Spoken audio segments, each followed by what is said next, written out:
Okay, so welcome back sa aking video. So in this video guys is meron pong order sa atin na disc brake bracket or yung tinatawag na caliper disc brake bracket. So maraming salamat po sa nag-order sa atin kay Sir Remhil Napigkit Diaz from Purokto, San Isidro, Zaragoza, Nueva Ecija. Okay, maraming salamat po sa pag-purchase ng aming bracket, sir. Kahit wala po kaming cash on delivery, ay patuloy po kayong nagtitiwala sa amin. Bali, itong bracket natin is unfinished pa po yung ating bracket. So, saka na po natin siya i-finalize pag once na goods na po yung measurement sa pagkakabit natin dito sa kanyang mga materialis.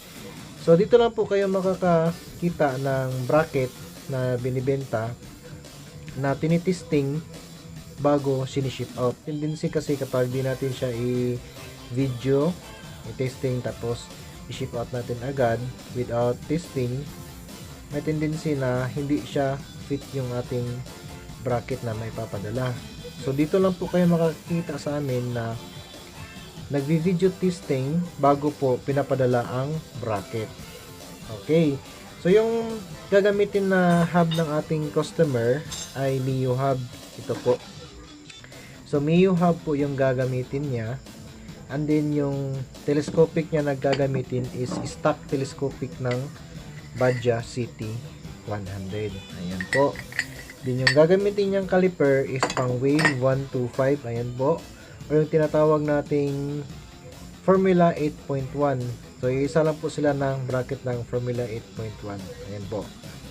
So ang nag-order sa atin is small disc yung kanyang gamit. Okay. So, ang nakakaganda dito sa ating bracket is yung bracket natin is good for 190mm na display at good sa 200mm na display. Okay. So, paano nga ba malalaman na 190mm or 200mm yung ating display? Kung makikita kasi natin dito sa ating display, sa ibang mga display na nakalagay guys, is meron po siyang nakalagay na 3.5mm or 3.0mm.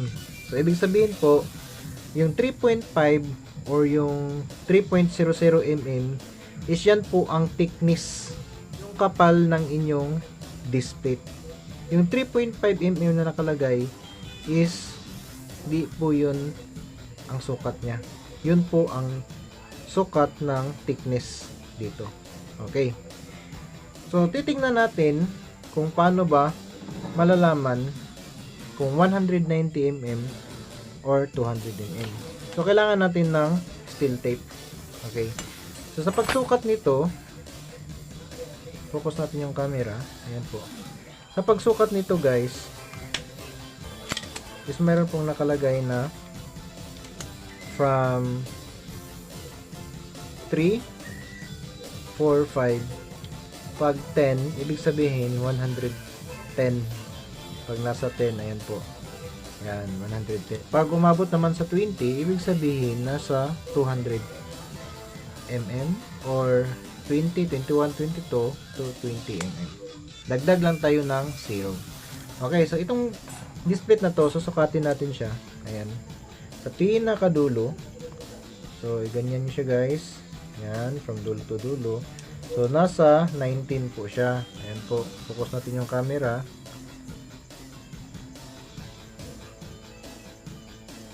Okay. So, ayan. 8 and then 9. So, nasa 10. So, ibig sabihin, nasa 190mm po yung ating display. Okay. And next, try naman natin sa isa. Susukatin natin sa dulo. Ayan. Susukatin natin siya. So, dulo to dulo guys. Ayan po. Susukat na natin siya. And then, yung kanina is nasa 9 yung kanina. Ngayon, nasa 20 na po tayo. So, ibig sabihin, nasa, add lang tayo ng 0, nasa 200mm po yung display na to. Ang nakaganda guys, is yung ating bracket is good siya sa 190mm at 200mm na display ng Mio. Okay.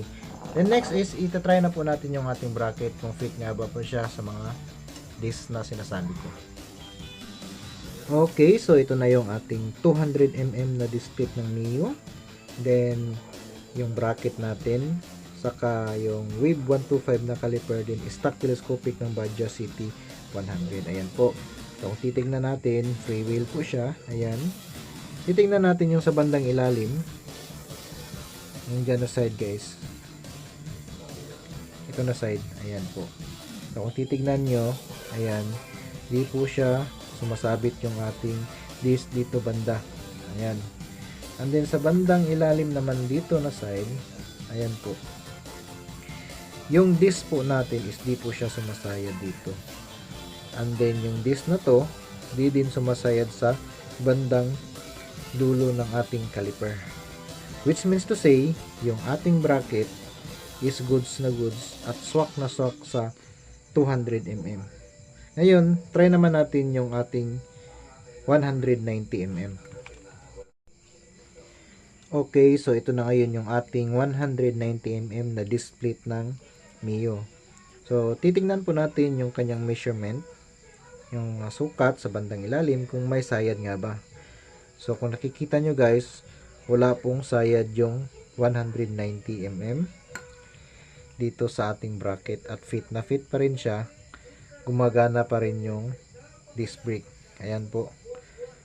Free play po yan. Then, walang sayad po doon sa ilalim. Saka, fit na fit pa rin. Kumakagat yung kanyang brake pad.